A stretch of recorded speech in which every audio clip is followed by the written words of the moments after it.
Hello, everyone, and welcome back to another absolutely thrilling discussion on acid and base balance.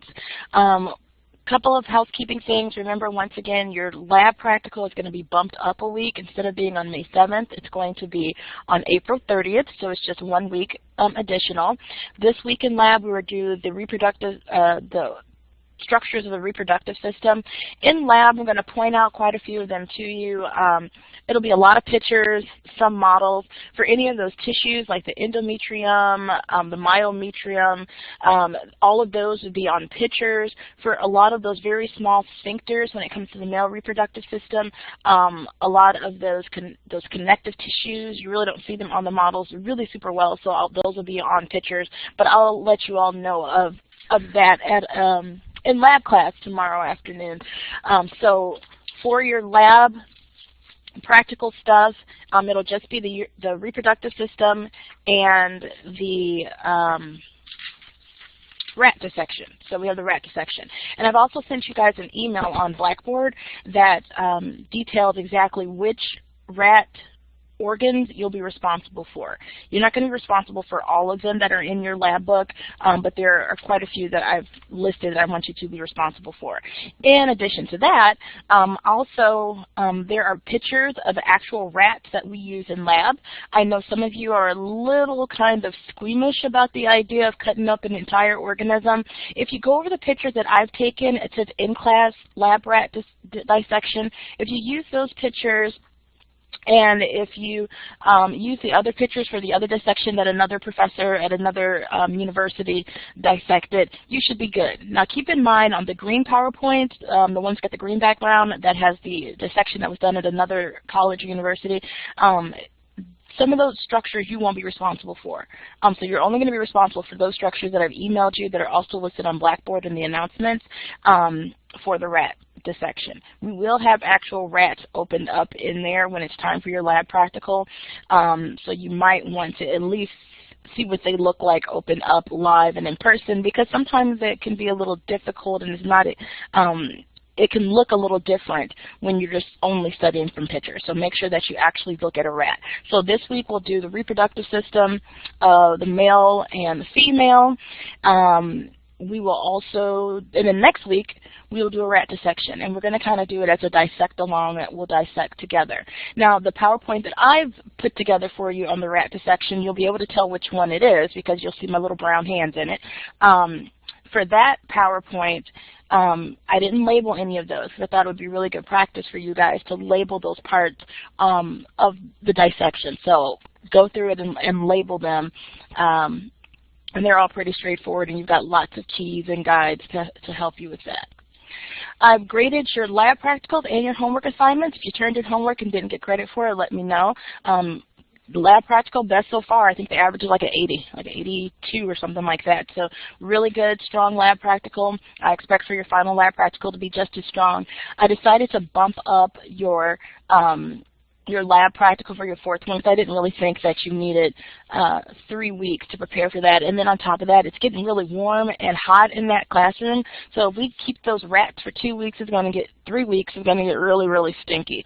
So we're going to go ahead and just kind of plow right through.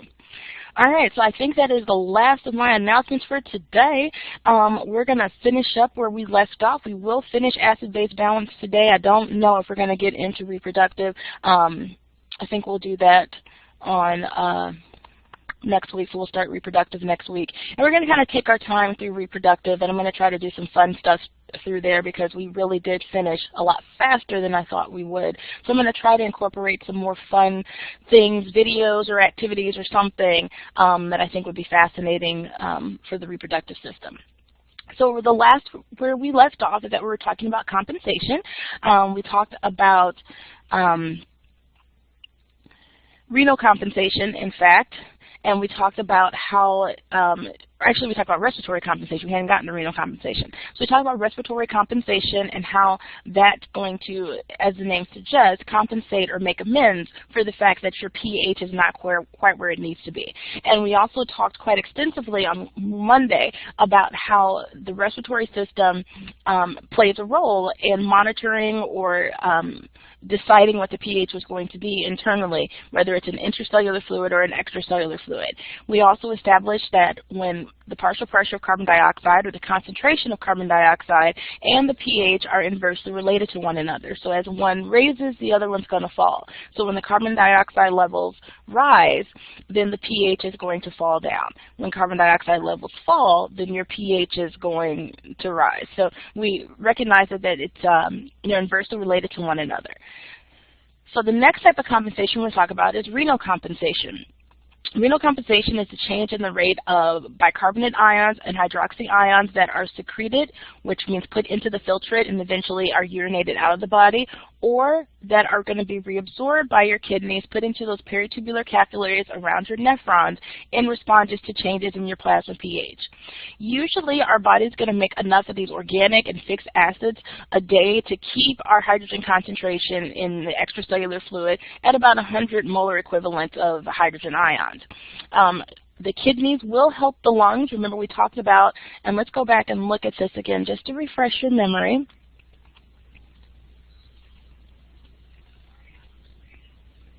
Oh, sorry, it didn't go where I wanted it to go.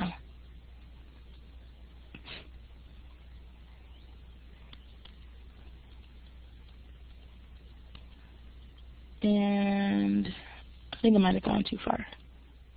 Okay, so remember when we talked about this, how when your partial pressure of carbon dioxide rises, then what happens here is that your carbonic acid is going to dissociate into hydrogen ions and into bicarbonate. So these hydrogen ions are going to drive the pH down. So we talked about things that will cause this to take place, that if you're holding on to too much carbon dioxide because your ventilations are really low, you're hypoventilating, then that's going to cause your pH to drop.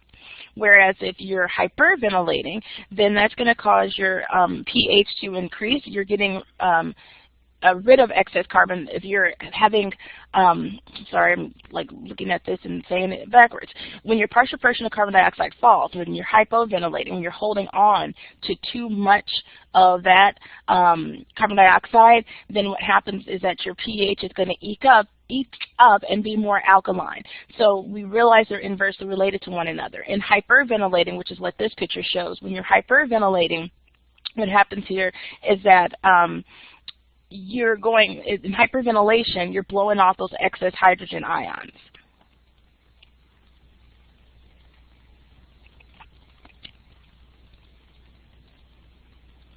And let's get back to where we were.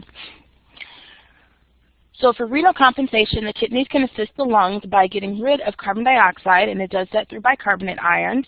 It can enter the renal tubules during filtration. We can get rid of CO2 because some of it is dissolved in the plasma, and it can diffuse into the tubular fluid as it goes out through the renal pelvis. So there are a couple of ways that carbon dioxide can be eliminated. So when we talk acid-base balance, we've got to talk about hydrogen ions. We talked about how hydrogen ions, where they're going to be secreted or reabsorbed. Primarily, hydrogen ions in the urinary system are going to be secreted at the proximal convoluted tubule, the distal convoluted tubule, and the collecting system, so all the collecting duct. So all along that nephron tubule, there are places where hydrogen ions will be secreted out. And that's another reason, as we've talked about in the urinary system, why your urine is going to be more acidic. So buffers in the urine, those same buffer substances we talked about, carbonic acid, phosphate, and a new one here, we have an ammonia buffer system, so that's going to be that NH buffer system. And the urine buffers, they are meant to eliminate really large amounts of hydrogen ions, and then how many hydrogen ions are present in your urine depends on how many of these buffers are present in your urine as well. So if you have a large abundance of buffers, then you're going to have a lower concentration of hydrogen ions because of what the buffers are doing, is that they're tying up those excess hydrogen ions. So major buffers in the urine, carbonic acid and the phosphate buffer, those are the major buffers in the urine. The cells of the proximal convoluted tubule and the way that they're swapping out the stuff we want to keep for reabsorption and the stuff we want to throw away, they generate ammonia ions in the proximal convoluted tubule, and those ammonia ions, that they can be converted chemically to become ammonia buffers, hydrogen ion buffers. So renal responses to alkalosis. So if your pH gets too high, the rate of secretion at the kidneys is going to decline. So what that means is how much of hydrogen ions you're losing out of your kidneys, either in your proximal, distal, convoluted tubule, or your collecting ducts, that's going to be reduced because we want to put more hydrogen ions back into circulation to bring your pH back down to where it needs to be. The tubal cells do not reclaim bicarbonate ions in tubular fluid, so instead of kicking out a bunch of hydrogen ions that you normally would in your secretions or in your tubular fluid or in your urine, what happens now is that instead more bicarbonate ions will be released out. You won't have so much bicarbonate ion reabsorption. In addition, collecting systems transport bicarbonate ion into the filtrate, into that tubular fluid, and they release a strong acid into the peritubular fluid. So bicarbonate ions go out to become urine. Hydrochloric acid comes back into the body in order for it to dissociate into hydrogen and chloride, and the hydrogen ion, once again, is meant to bring down that pH. So things that can disturb your acid and base balance, the amount of buffers.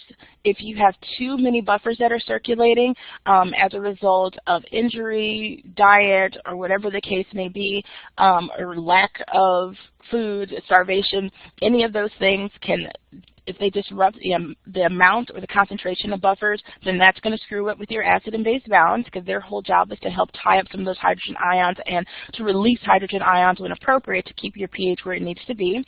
Obviously, respiratory performance, that if your partial pressure of carbon dioxide is too high, that means that you're holding on to too much of it, then your pH is going to be too low. Conversely, if you're hyperventilating, you're blowing off those excess hydrogen ions, so the partial pressure of carbon dioxide is too low. So that means your pH is going to rise. So if your partial pressure carbon dioxide is too low, then your pH is going to rise. It'll be more alkaline because you're blowing off those hydrogen ions.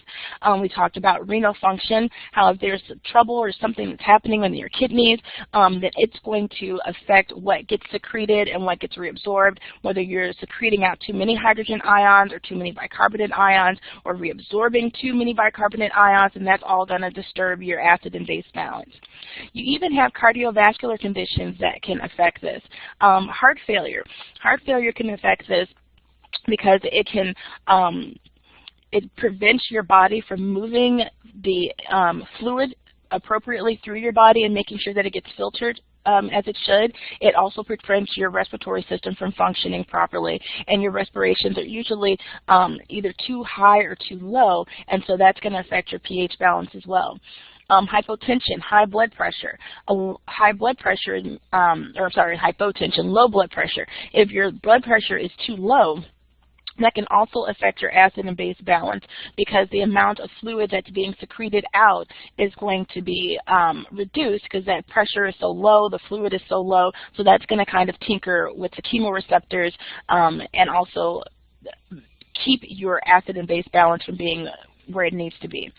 And then even conditions that affect the central nervous system, anything that can damage your respiratory or cardiovascular reflexes neurologically, which keeps them from working the way they should, is going to disrupt acid and base balance because those organ systems won't be able to perform their jobs effectively. And part of their job is to make sure that your acid and bases are in equilibrium or balanced, not necessarily in equilibrium, but balanced the way that they ought to be at about 7.35 or a pH of 7.45.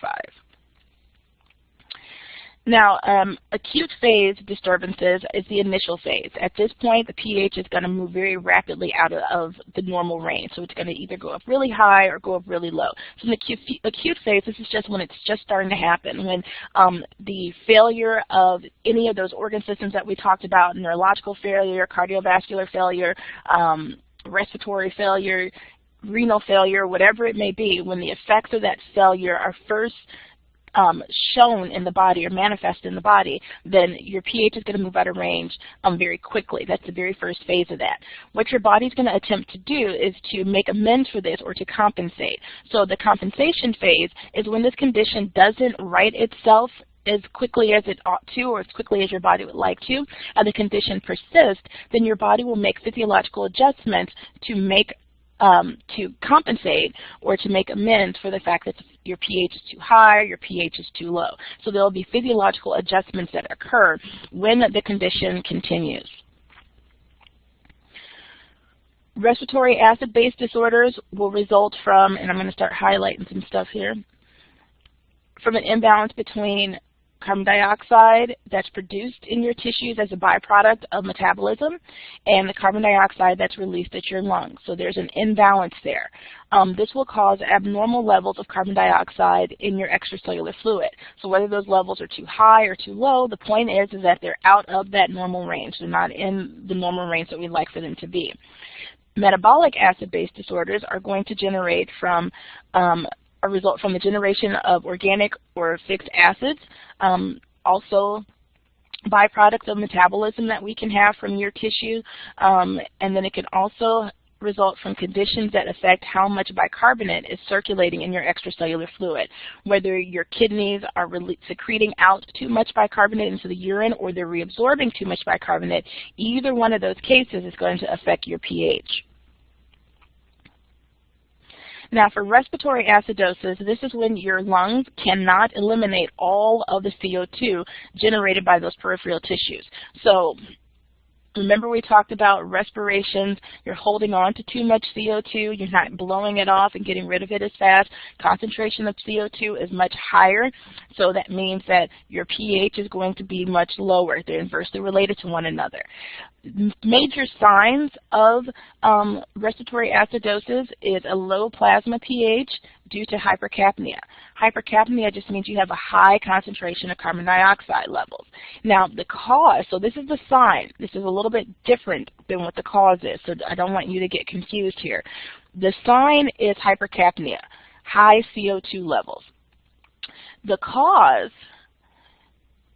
is hypoventilation. Your respirations are so low, you're not exhaling enough carbon dioxide in order to blow off those excess hydrogen ions. And we talked about what that meant to blow off those excess hydrogen ions in the urinary system, in the respiratory system, and even in this chapter here, we've talked about what that means. So when we look at this here, homeostasis is disturbed. Hypoventilation increases your partial pressure carbon dioxide. The elevated partial pressure carbon dioxide means your pH is going to fall in your plasma. How do we respond to that? So for respiratory compensation, we'll stimulate the atrial and the cytoplasmic cerebrospinal fluid chemoreceptors. In order to increase the respiratory rate, we want to start hyperventilating more so we can blow up those excess hydrogen ions. For renal compensation, so this is what's happening in your lungs. For renal compensation, what will happen in your urinary system, we're going to secrete out more hydrogen ions, and we're going to develop or generate more bicarbonate ions, and those are going to be reabsorbed. And then buffer systems, other than the carbonic acid buffer system, so that could be that phosphate buffer system, the ammonia buffer system, the hemoglobin buffer system, any of those other buffer systems that we talked about, they're going to start accepting those excess hydrogen ions. That combined effect of tying up those excess hydrogen ions is going to help to lower your partial pressure of carbon dioxide, and it's also going to, and that happens because you're increasing your respiratory rate, and we're also going to tie up those excess hydrogen ions, so we're decreasing their concentration, and then we're increasing the bicarbonate ion concentration. So at that point, your pH can then be restored. For respiratory alkosis, primary sign is going to be hypocapnia. So hypocapnia means there's low concentration of CO2. And the primary cause is hyperventilation. So in hyperventilation, this is when you're exhaling out too much. So you are getting rid of too many of those hydrogen ions, you're blowing them off, you're getting rid of too much of that carbon dioxide.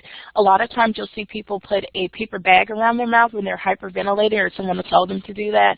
And one of the reasons you do that is that all that carbon dioxide that you're exhaled out, because it's in an enclosed space, some of it you're going to inhale back in. So by inhaling that carbon dioxide back in, what are we doing to those carbon dioxide levels? We're raising them back up. If we raise our carbon dioxide levels back up, then we can have more hydrogen ions to bring our pH back down. So another picture is looking at the same thing. Hyperventilation decreases your partial pressure of carbon dioxide. How we compensate for that: the inhibition of arterial and cerebrospinal fluid chemoreceptors, which will slow down your respiratory rate. How your kidneys and your renal system will compensate for it. Hydrogen ions are generated, and bicarbonate ions this time are going to be secreted in the urine. And then once again, we have these other buffer systems that will release hydrogen ions. So the ammonia buffer system will release hydrogen ions. Carbonic acid will release those hydrogen ions.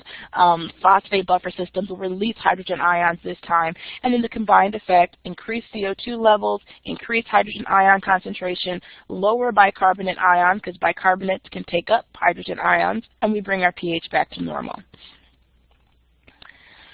For metabolic acidosis, there are three major causes. So we just talked about respiratory, acidosis, and alkalosis. Now we're going to talk about metabolic. A lot of this we've kind of talked about already at the tail end of urinary, but now we're going to really have a full discussion on it. So that's why it may seem like it's repeating a lot of information that you've already had. For metabolic acidosis, there are three major causes of it. Hydrogen ions overload the buffer system.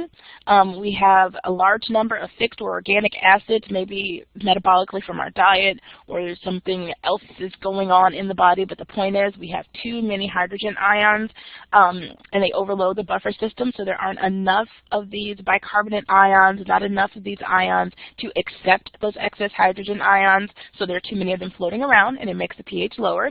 Lactic acidosis, that's produced by anaerobic cellular respiration. And remember, we have your liver and the Cori cycle to deal with that lactic acid and turn it back into pyruvate, but if there's too much of it that's produced, then your body can't handle it fast enough.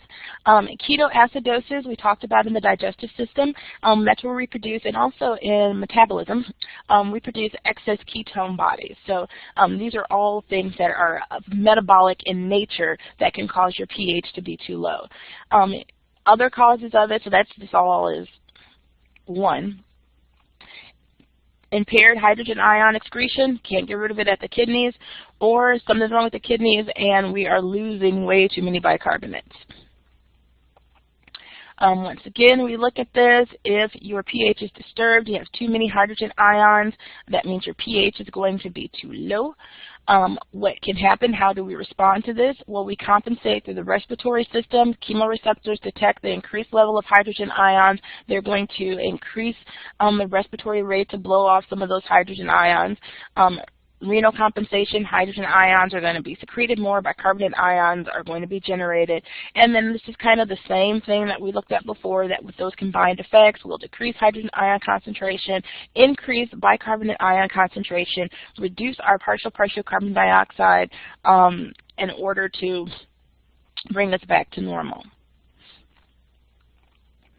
And then if it falls, if your pH falls because bicarbonate ions are unavailable to accept hydrogen ions, so if we have a decrease in bicarbonate ions, we can still have metabolic acidosis take place.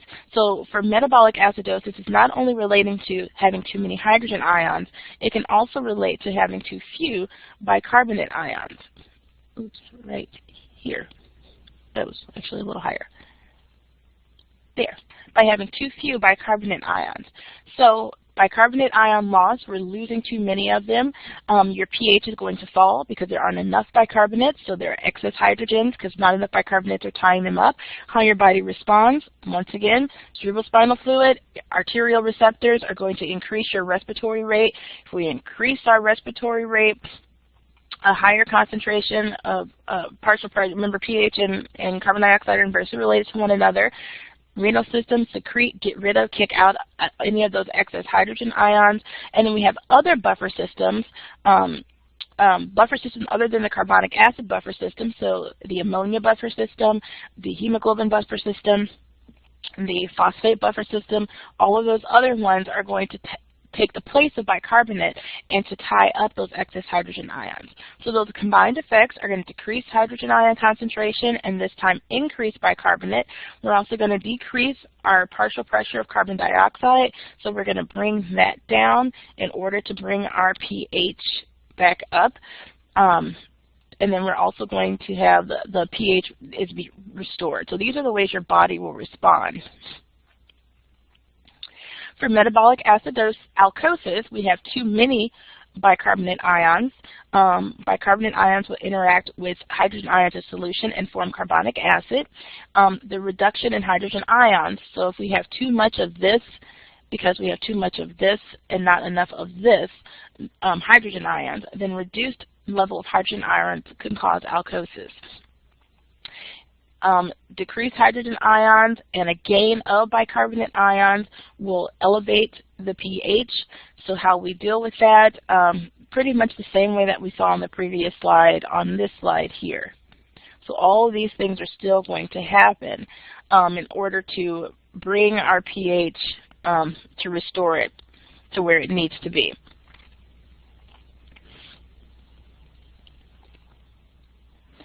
So how we detect acidosis and alkosis, we have blood tests that we can use to detect for that, to test your pH. We can also look at the concentration of carbon dioxide in the blood through blood tests, and even look at bicarbonate levels.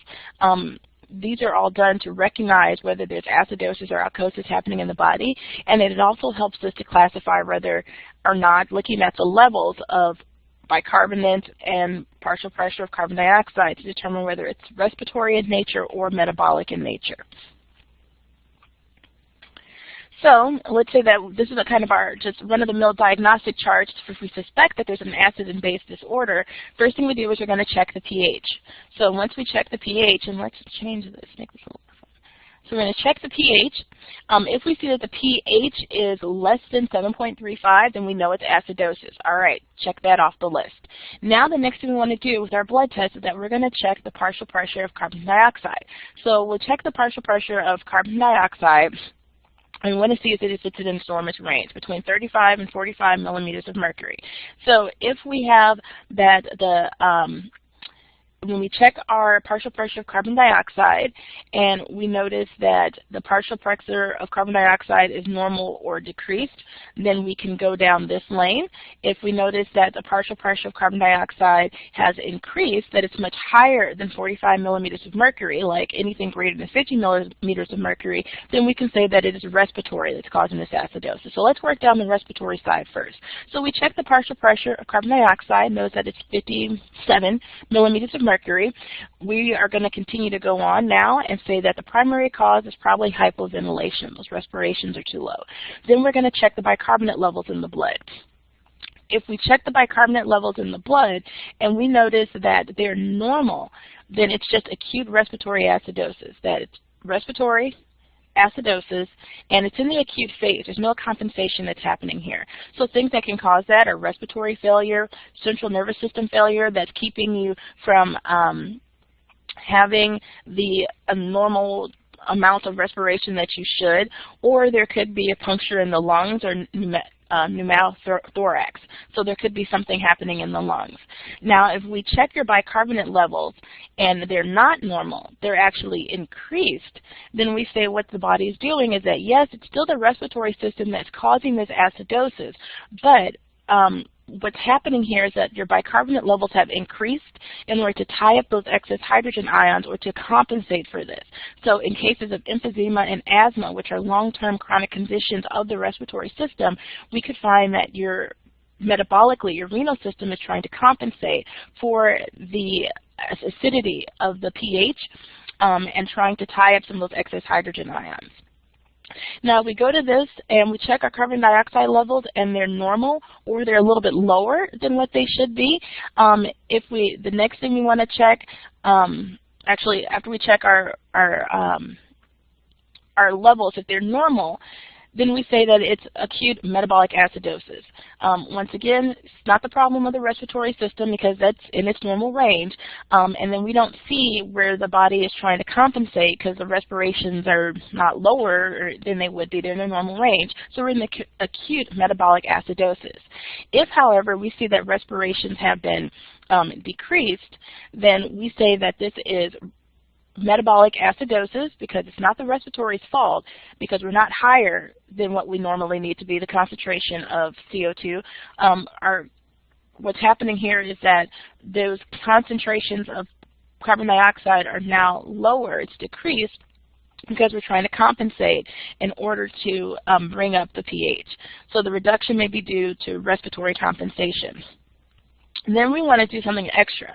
We want to check the anion gap. We want to look to see how many anions or bicarbonate ions we have available. So if we have the normal level of it, then we could say that perhaps this loss of bicarbonate ions or the ion gap is normal, then maybe it's a result of diarrhea. If it's increased, like we're making more of these organic or fixed acids, then it may be lactic acidosis, ketoacidosis, or chronic renal failure. And in the same vein, if we check your pH and we see that it's alkaline, it's greater than 7.45, we're going to check our concentration of carbon dioxide. If the concentration of carbon dioxide is decreased, it's caused by hyperventilation, blowing off too many hydrogen ions, and we're going to check the bicarbonate levels next. If the bicarbonate levels are normal or just slightly increased, then it may just be from a fever or a panic attack, because fevers can increase your respirations as well. If we look and we check to see and we see that your bicarbonate levels are actually decreased, then that means that your respiratory system is trying to compensate for it. For metabolic alkalosis, check those carbon dioxide levels, and if we notice that those carbon dioxide levels are greater than 45 millimeters of mercury, then what's likely to happen is that the bicarbonate levels are also going to be elevated, and things like vomiting and loss of gastric acids can cause this to take place. Right, so that is the end of this chapter. We will start reproductives next week, and as I said before, I'm going to do some things in reproductive to change it up a little bit, so it might not follow your notes exactly, but reproductive is the last chapter that we're going to cover for AMP2, and we will have covered everything we need to cover. And then on our 15th week, I'm not going to have any lectures that we're going to do. There won't be any recorded lectures for us, but it'll be a time for you to review. So it'll be review time as we prepare for finals week, which happens the week of May 14th. And remember, your final will be held in your normal laboratory classroom at your normal lab time. All right, have a wonderful day. Enjoy this beautiful weather, and I will see you guys actually tomorrow in lab. Bye.